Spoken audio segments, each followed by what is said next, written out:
Okay, today we study about the main two types of the verb. ठीक है. A verb has a lot of types, which is we also called finite verb, non-finite verb, transitive verb, and transitive verb, modal verbs, helping verbs, auxiliary verbs, action verbs. ठीक है ना. और causative verb भी होते हैं, ठीक है ना, बहुत सारे होते हैं. But according to their usage, we categorize them. ठीक है ना. Main two types, number one is finite verb and the second is non-finite verb. ठीक है ना. पहले हम देखते हैं कि फाइनाइट वर्ब क्या होता है आज.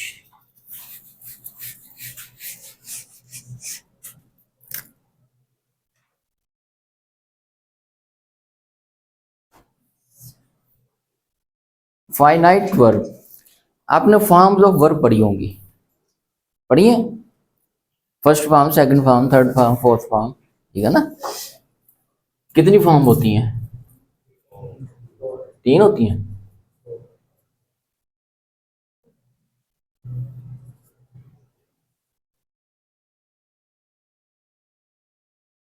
एक वर्ब की 5 फॉर्म्स होती हैं. ठीक है ना. हम एग्जाम्पल के तौर पे देख सकते हैं. गो, वेंट, गॉन, गोइंग, और 5वीं कौन सी होती है? एस या ईएस वाली. ठीक है ना.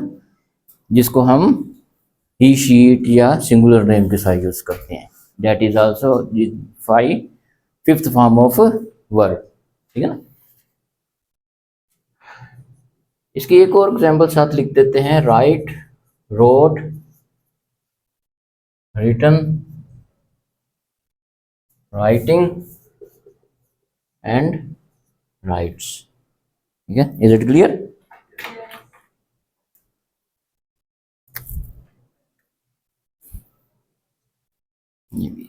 Okay. First form of verb. Okay, make a sentence with the first form of verb.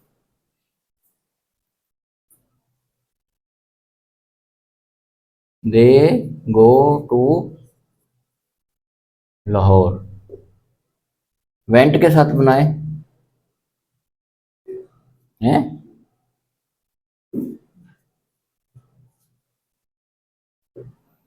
He went to duty. ऐसे ही है. गोन के साथ he has gone to school. Going के साथ बनाए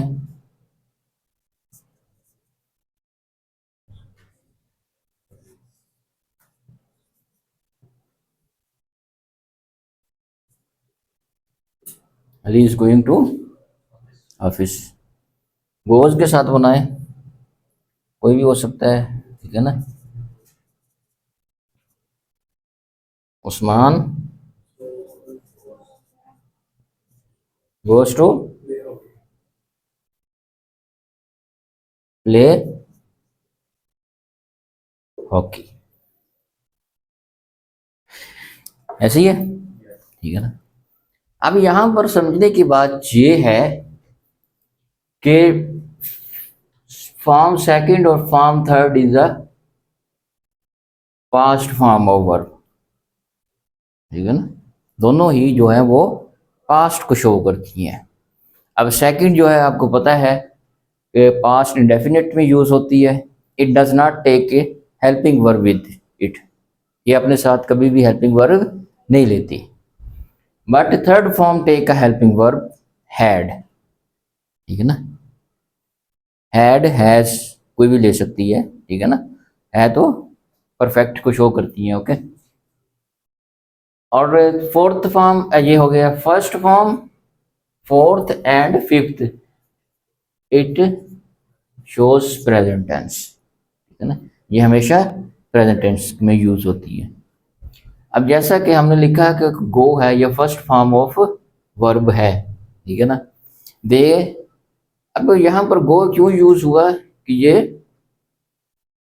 प्लूरल है.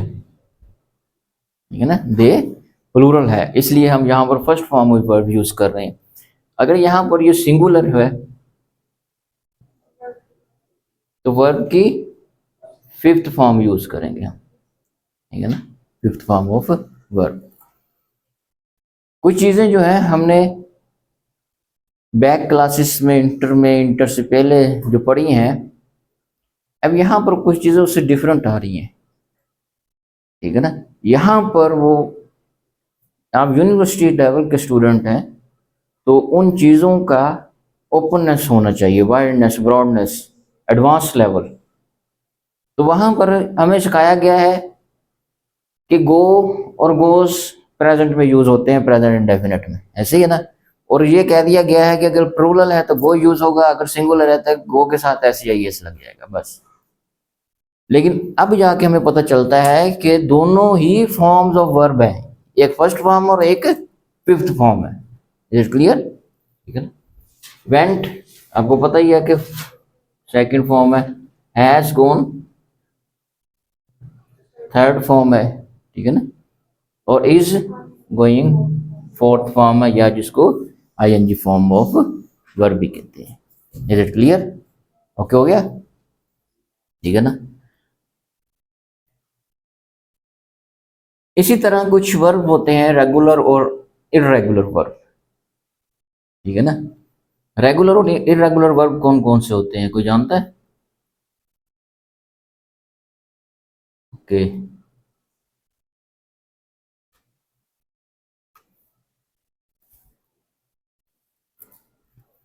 इसको रेज कर दूं थोड़ा बहुत।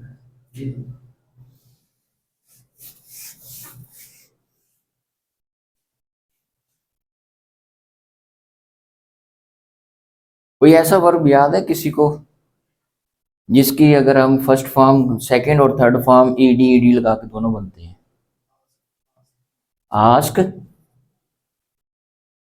आस्क्ड, आस्क्ड, आस्किंग, आस्क्ड, ठीक है ना। अब यहाँ पर रेगुलर या इरेगुलर वर्ब जो है उनको ज़्यादा समझने की ज़रूरत नहीं है, हम सिर्फ यहाँ पर फर्स्ट थ्री फॉर्म्स देखेंगे, ठीक है ना, पहली तीन फॉर्म को देखेंगे। ऐसा वर्ब जिसकी साथ ईडी लगाकर सेकंड और थर्ड फॉर्म एक ही बने, that is a called regular verb, ठीक है ना। और ऐसा वर्ब जिसकी सेकंड और थर्ड फॉर्म ईडी लगाकर सेम ना बने, बल्कि ईडी भी लगे या कुछ और लगे, ठीक है ना, that is called irregular verb. ये सिर्फ थोड़ी सी पहचान के लिए होते हैं, ठीक है ना। Is it clear? ठीक है ना, कि ऐसा वर्ब जिसके साथ ईडी लगाएं तो उसकी सेकंड और थर्ड फॉर्म सेम बन जाए, उसको रेगुलर कहते हैं। और ऐसा वर्ब जिसकी सेकंड और थर्ड फॉर्म तीनों जो है वो डिफरेंट होती है, फर्स्ट, सेकंड और थर्ड तीनों ही डिफरेंट होती हैं, that is called irregular verbs. Okay हो गया, इसको खत्म कर दूं, अरेज कर दूं।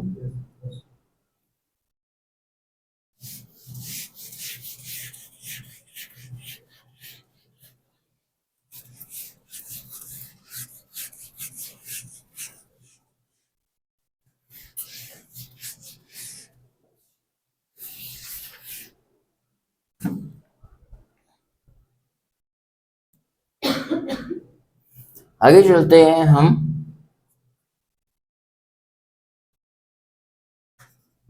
हेल्पिंग वर्ब की तरफ, ठीक है ना।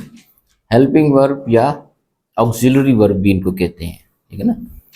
ऑक्सिलरी का क्या मीनिंग होता है? ऑक्सिलरी मीनिंग में हेल्प ही करना होता है, ठीक है ना। भाई इनके दो नाम्स हैं, कुछ बुक्स में आपको ऑक्सिलरी लिखा मिल जाएगा, कुछ में हेल्पिंग लिखा मिल जाएगा, तो इसमें कंफ्यूज नहीं होना, these are same. Is it clear? अब हेल्पिंग वर्ब्स जो होते हैं ये इनके काम क्या होते हैं, ठीक है ना। इनके तीन काम होते हैं। नंबर वन, टेंस, टेंस को शो करना, टेंस मतलब जमाना, ठीक है ना, जमाना शो करता है। नंबर 2 पोजेशन, नंबर 3 स्टेट या कंडीशन। ओके हो गया, ठीक है ना। अब हम इसकी टाइप्स की तरफ आते हैं।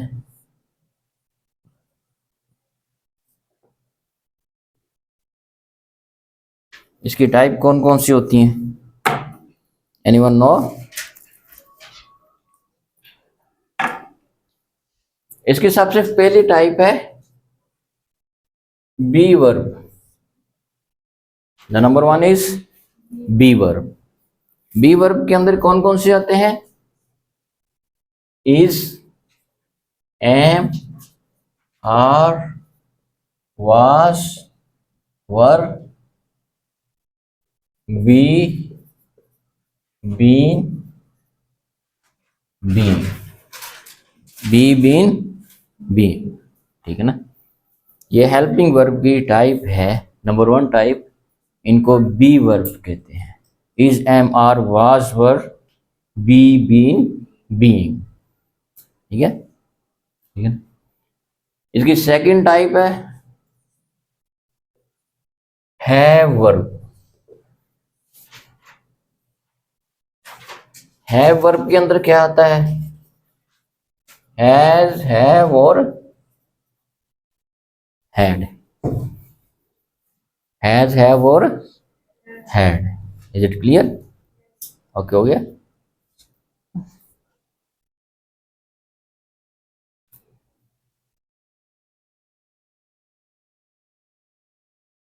आगे चले। ओके। इसकी थर्ड फॉर्म है डू वर्ब। डू वर्ब में क्या आता है? डू, डज और did. Do, does and did. Okay हो गया, ठीक है। इसकी फोर्थ फॉर्म है मॉडल वर्ब।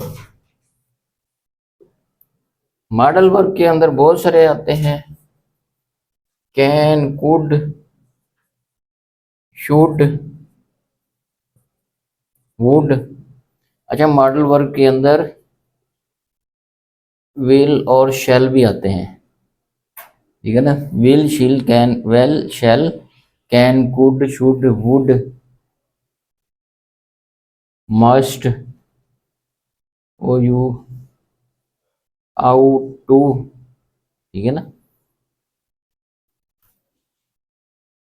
तो ये मॉडल वर्ब्स होते हैं इसके अंदर, जिसकी फोर्थ फॉर्म होगा। ओके हो गया, ठीक है।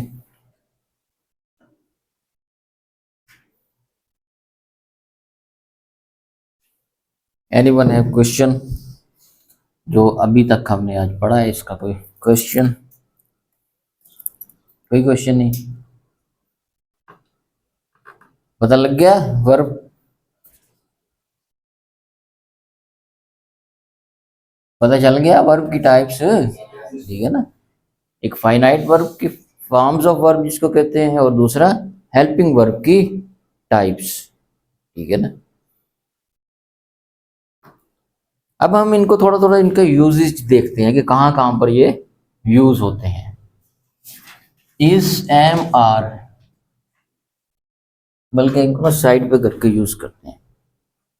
Is, am, are, have, has. उसके बाद आ जाता है जी वाज, वर और हैड, ठीक है ना। वो बाकी, हाँ ओके, नजर आ रहा है, ठीक है ना। अब यहां पर एक चीज समझने की ये है कि is, am, are, has, have हम प्रेजेंट में यूज करते हैं, प्रेजेंट में यूज करते हैं। इज, एम, आर के साथ जब फोर्थ फॉर्म ऑफ वर्ब लगती है, जिसको हम कंटिन्यूस फॉर्म भी कहते हैं, तो ये प्रेजेंट कंटिन्यूस बना देता है। और हैज़ हैव के साथ जब थर्ड फॉर्म लगती है तो प्रेजेंट परफेक्ट बना देता है। वाज वर जो है वो वैसे ही आपको पता है, उसके साथ जब फोर्थ फॉर्म लगे तो पास्ट कंटिन्यूस बन जाता है, ऐसे ही है ना। और हैड जो है उसके साथ थर्ड फॉर्म ऑफ वर्ब लगे तो वो पास्ट परफेक्ट बन जाता है, ऐसे ही है। अब यहां पर चीज समझने वाली ये है कि हेल्पिंग वर्ब जो है वो कब टेंस बताते हैं, कब पोजेशन और स्टेट बताते हैं, ठीक है ना।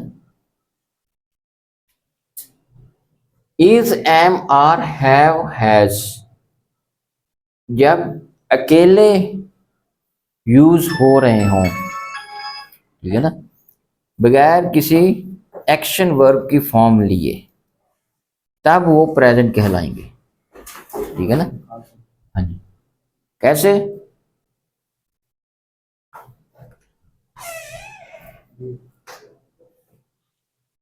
He has a car, he has a, उसके पास एक कार है, उसके पास कार है मतलब अभी भी है, ठीक है ना, ऐसे है ना।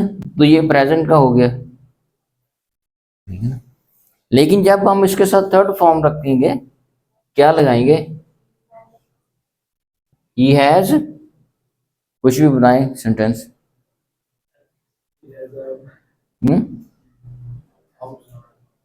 He has watch, he has watched the movie, he has watched the movie। अभी हैज ने हमें शो बताया कि ये प्रेजेंट का टेंस है, और वॉच ने शो कराया कि ये परफेक्ट का है। Is it clear? ठीक है ना। तो यहां पर हैज ने हमें ये तो बता दिया कि ये प्रेजेंट का है, लेकिन यहां पर उसने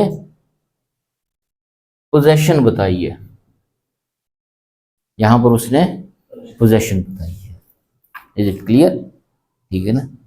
इसी तरह वाज वर जो होंगे, जब वो यूज होंगे या हैड अकेले यूज होंगे तो वो पास्ट बताएंगे। पास्ट के साथ हो सकता है कि पास्ट की पोजीशन बता दें या पास्ट की कोई हालत बता दें, ठीक है ना। कैसे? ही वाज इल, वो बीमार था, ठीक है ना। ही वाज एब्सेंट, ठीक है ना, वो एब्सेंट था। Is it clear? He was present, वो प्रेजेंट था। Is it clear? ओके। तो लेकिन जब इसके साथ आईएनजी फॉर्म वगैरह लगा देंगे वो, तब वो टेंस बताएगा हमें, ठीक है ना। अगर हम इसकी एग्जांपल लिख देते हैं कि दे वर एब्सेंट, ठीक है ना। वर जो है वो प्लूरल की वजह से वर लगा, एब्सेंट वो पास्ट में बता रहा है। वर क्या बता रहा है? पास्ट। और पास्ट के अंदर क्या बता रहा है? पोजेशन बता रहा है कि स्टेट बता रहा है? स्टेट बता रहा है, स्टेट है ना। एब्सेंट, एब्सेंट होना ये उनकी एक हालत है, कंडीशन है, ठीक है ना। यहाँ पर पोजेशन तो नहीं है, ठीक है ना। वो एब्सेंट कोई ऐसी चीज तो नहीं जो हम अपनी मलकियत में ले सकते हैं। जी जी, इज इट क्लियर? ओके, हो गया। तो इसलिए जो है हम बाज़ औक़ात कंफ्यूज हो जाते हैं कि हमें पता ही नहीं होता कि जब वाज वर आ गया, इसके साथ अगर कोई फोर्थ फॉर्म नहीं आई, हैड आ गया, थर्ड फॉर्म नहीं आई, इज एम आर आ गया, फोर्थ फॉर्म नहीं आई, हैव हैज आ गया, थर्ड फॉर्म नहीं आई, लेकिन हम हैज हैव को देख के समझ लेते हैं कि ये पास्ट पर सॉरी प्रेजेंट परफेक्ट का टेंस है। हैड को देख के, अकेले हैड को देख के समझ लेते हैं कि ये पास्ट परफेक्ट का टेंस है, लेकिन ऐसा नहीं होता। जब ये वाले सारे जो हैं अकेले आएंगे तब ये सिंपल पास्ट या सिंपल प्रेजेंट के होंगे, ओके हो गया, ठीक है ना। जब इनके साथ फोर्थ फॉर्म ऑफ वर्ब लगेगी तब ये प्रेजेंट कंटिन्यूस बनेगा, और इनके साथ थर्ड लगेगी तो प्रेजेंट परफेक्ट बनेगा।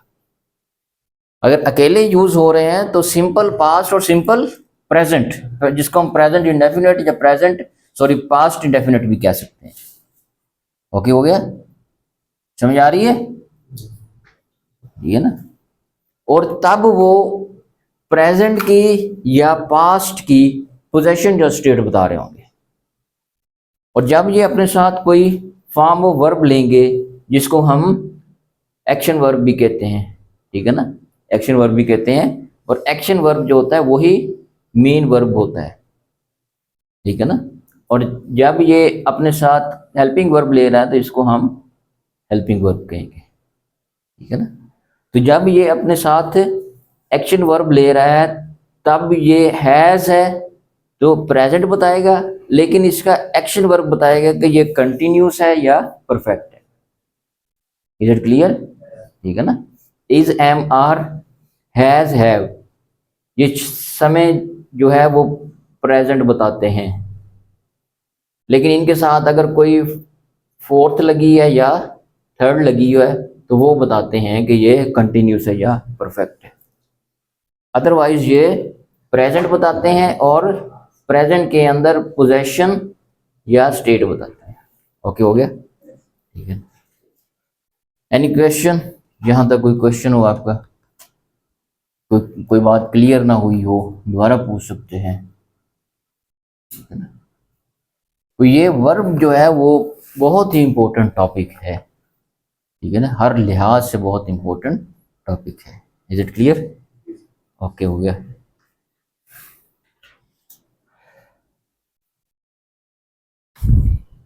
लास्ट में इसको रेस कर दें, ठीक है। लास्ट में हमारे पास थोड़ा सा टाइम बचा है तो वर्ब हमने इतना ही करना है आज। आज फाइनाइट वर्ब किया और हेल्पिंग वर्ब किए, ऐसे ही है।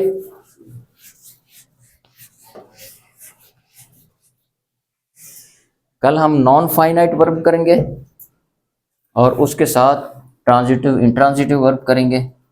अगर और फिर टाइम बचा तो हम साथ ही मॉडल वर्ब स्टार्ट कर देंगे, ठीक है ना। क्योंकि मॉडल वर्ब जो है, एक मॉडल वर्ब वो अपना बहुत सारी क्वालिटीज रखता है, कहाँ कहाँ पर यूज़ होता है, क्यों होता है, किस लिए होता है, ठीक है ना। तो वो भी ज़रा टाइम लेंगे, ठीक है ना। तो आज हम इसके अलावा जो है वो हमारे टॉपिक से रिलेटेड तो नहीं आज के टॉपिक से, लेकिन एक्स्ट्रा इन्फॉर्मेशन के तौर पर कह सकते हैं, या हम प्रीवियस लेक्चर्स जो पढ़ चुके हैं उसके मुतल्लिक है। यूजेस ऑफ नाउन या फंक्शन ऑफ नाउन भी कह सकते हैं, ठीक है ना। नाउन कहाँ कहाँ पर यूज होता है। नाउन 5 जगह पर यूज होता है। सब्जेक्ट में, सब्जेक्ट, कंप्लीमेंट, ऑब्जेक्ट और ऑब्जेक्ट, कॉम्प्लीमेंट, ठीक है ना। और इसके साथ जो है वो एज ए जेरेंड यूज होता है, as a infinitive, INFI infinitive, और प्रेपोजिशन के साथ यूज होता है। ये इसकी कुछ यूजेस हैं, 1 2 3 4 5 6 7, ठीक है ना। ये 7 यूजेस हैं नाउन के, ठीक है ना। क्यों 7 यूजेस हैं नाउन के? आपने देखा होगा कि एक सेंटेंस बनाने के लिए हमें subject plus verb plus object की जरूरत है, ऐसा ही है। अब हम 8 पार्ट्स ऑफ स्पीच पढ़ते हैं, उन 8 पार्ट ऑफ स्पीच में सिर्फ वर्ब हमें सामने नजर आ रहा है कि वर्ब लगता है, बाकी 7 पार्ट ऑफ स्पीच कहीं नजर नहीं आ रहे कि सेंटेंस के अंदर कहां पर लगेंगे, है ना। लेकिन लगते तो हैं। तो वही चीज है कि एक नाउन है, हमने नाउन पढ़ा है, उसके यूज भी हमें पढ़ने चाहिए। जैसे प्रोनाउन के हमने टेबल बना के यूज पढ़े थे, ठीक है ना, कि सब्जेक्टिव केस में प्रोनाउन कौन सा यूज होगा और अगर वही ऑब्जेक्टिव केस में जाएगा तो कौन सा यूज होगा। Is it clear?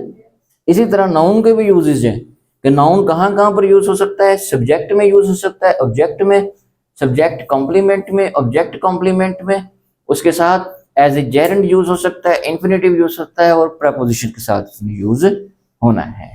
ठीक है ना, इसकी कुछ कुछ एग्जांपल्स हम देखते हैं।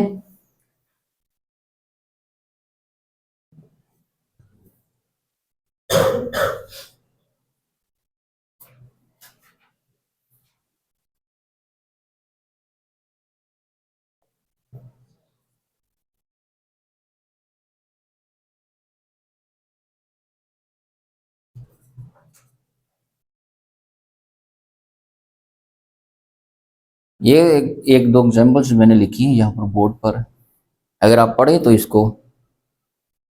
ही इज गोइंग टू लाहौर, आपका इसके ट्रांसलेशन करें, उर्दू में ट्रांसलेशन करें। वो लाहौर जाता है, वो लाहौर जा रहा है। नेक्स्ट आप बताएं, बैठे बैठे बैठे बताएं, उर्दू में बताएं। अली एक उस्ताद है। नेक्स्ट आप बताएं, वो जी जी, वो एक डॉक्टर है। ठीक है ना, अब यहाँ पर समझने वाली चीज थोड़ी सी यही है कि he is going to Lahore. He क्या है? सब्जेक्ट है। इज क्या है? हेल्पिंग वर्ब है। और गोइंग एक्शन वर्ब है, यहाँ पर मेन वर्ब के तौर पर काम कर रहा है। टू क्या है? प्रेपोजिशन है। और लाहौर क्या है? नाउन है। ऐसे ही है। अली यहाँ पर क्या है? सब्जेक्ट है। इज वर्ब है। ये है तो हेल्पिंग वर्ब, लेकिन अपने साथ इसके साथ कोई एक्शन वर्ब नहीं है, तो इसलिए यहाँ पर यही हेल्पिंग वर्ब जो है वो मेन वर्ब के तौर पर काम करेगा। आ क्या है? आर्टिकल है, जिसको हम ए एन दी कहते हैं। टीचर नाउन है। इसमें भी ऐसे ही है। शी सब्जेक्ट है, इज मेन वर्ब है, आ आर्टिकल है और डॉक्टर नाउन है। ओके, हो गया।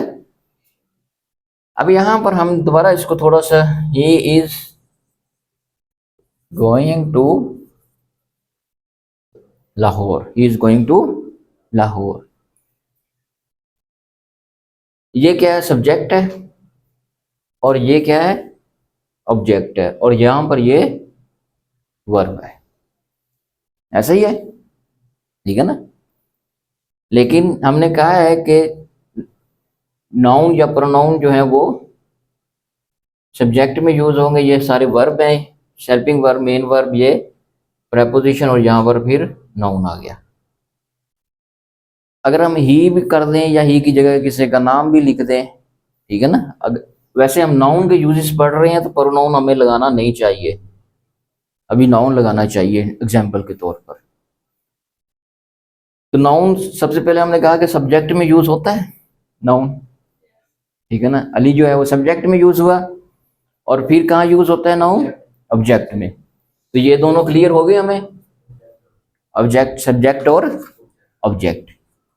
पहले दो यूजेस क्लियर हो गए कि नाउन हमने कैसे और कहाँ पर यूज करना है। एक सब्जेक्ट में यूज हो सकता है और दूसरा ऑब्जेक्ट में यूज हो सकता है।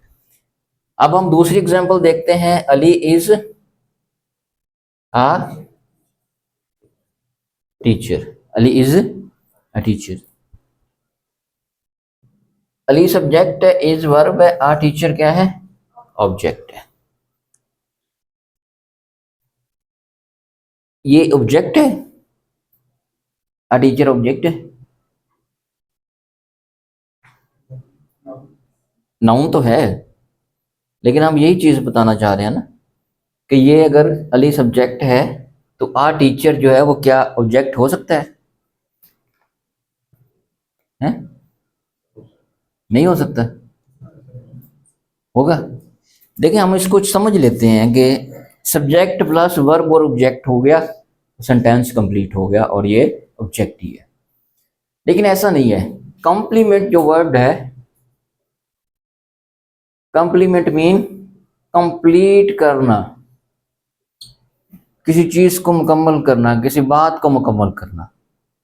ठीक है ना, किसी भी चीज को, किसी बात को, या कुछ भी हो सकता है, उसको कंप्लीट करना कहते हैं। आ टीचर जो है यहाँ पर वो किसकी बात हो रही है इस सेंटेंस के अंदर? अली की बात हो रही है। अब समझ आया ना? इस सेंटेंस के अंदर आ टीचर जो बात हो रही है वो अली की ही बात हो रही है। मतलब कि ये जो है आ टीचर वर्ड जो है वो कॉम्प्लीमेंट है अली का, और अली कहाँ पर यूज हो रहा है? सब्जेक्ट के अंदर, इसलिए इसको हम सब्जेक्ट कॉम्प्लीमेंट कहेंगे। It is not a object of the sentence. It is called a subject complement because it completes the subject of the sentence. Is it clear? लेकिन ऊपर वाले में हम इसको ऑब्जेक्ट ही कहेंगे because Lahore is an other category और Ali is an other category. ठीक है ना? ओके हो गया? ठीक है ना? तो यहाँ पर ये जो क्वालिटी है वो इसी सब्जेक्ट की है। यहाँ पर ये क्वालिटी नहीं है, ये तो एक्शन है उसका, अली का, कि वो लाहौर की तरफ जा रहा है। यहाँ पर तो ये एक्शन है। ओके हो गया? इसलिए यहाँ पर ये जो है वो ऑब्जेक्ट है, यही नाउन, और यहाँ पर ये नाउन जो है वो सब्जेक्ट कॉम्प्लीमेंट है। ओके हो गया? ठीक है ना? मेरे ख्याल में टाइम हो गया है। आज ही बता दें? 4 हो जाएंगे। चलें अभी बता देते हैं, इसमें मसला नहीं। इसको अरेज कर दूं थोड़ा बहुत?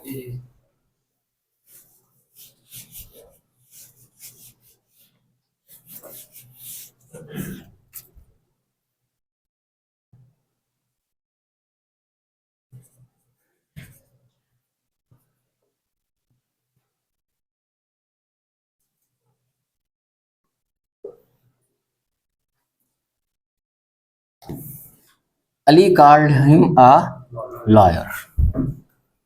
अब यहां पर आपने डायरेक्ट और इनडायरेक्ट ऑब्जेक्ट पढ़ा होगा। पढ़ा है क्या होता है? नहीं पढ़ा?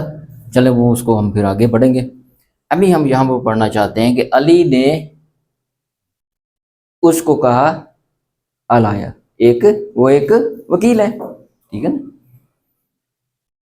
अली सब्जेक्ट है, कॉल्ड वर्ब है, ऐसी है, और ये पूरा का पूरा ऑब्जेक्ट है। ऑब्जेक्ट है ना? पहले तो इसको समझें कि ये जो ऑब्जेक्ट है ये किसके बारे में बात हो रही है? अली के बारे में नहीं हो रही, वो कि जिसके बारे में कह रहा है, ये इन दोनों की आपस में बात हो रही है। ठीक है ना? ठीक है ना? इसलिए यहां पर तो ये क्लियर हो गया कि ये जो है वो सब्जेक्ट कॉम्प्लीमेंट नहीं है। अली ने उसको कहा, ठीक है ना? ये सब्जेक्ट कॉम्प्लीमेंट नहीं है। ठीक है? ऑल आयर। अब यहां पर ये एक डायरेक्ट ऑब्जेक्ट है और ये जो है दो ऑब्जेक्ट आ गए ना। ये क्या है? प्रोनाउन, और ये क्या है? नाउन है। तो यहां पर दो ऑब्जेक्ट आ गए हैं इस सब्जेक्ट के अंदर, इस सेंटेंस के अंदर दो ऑब्जेक्ट आ गए हैं। ठीक है ना? तो वो दोनों ऑब्जेक्ट जो हैं आपस में ही रिलेटेड हैं। आपस में कैसे रिलेटेड है? ऑल आयर कौन है इसके अंदर? हिम ही है ना। तो ऑल आयर जो ये जो चीज है ये कंप्लीट कर रही है किसको? हिम को। हिम को कंप्लीट कर रही है, तो हिम भी तो ऑब्जेक्ट के अंदर है ना। तो हिम भी ऑब्जेक्ट के अंदर है, इसलिए ये ऑब्जेक्ट कॉम्प्लीमेंट है। Is it clear? ठीक है ना? अब बात क्लियर होगी? ठीक है ना? तो यहां पर ये जो कॉम्प्लीमेंट था वो इस अली की बात हो रही थी, और वो अली जो है वो सब्जेक्ट के अंदर था, इसलिए उसको सब्जेक्ट कॉम्प्लीमेंट का। और यहां पर जो आ लायर जो बात हो रही है वो इस हिम की बात हो रही है कि वो एक लायर है। ठीक है ना?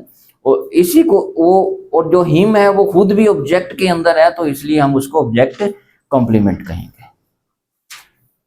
अब क्लियर हो गया? ठीक है ना? है? हाँ जी, ऑफ कर दें।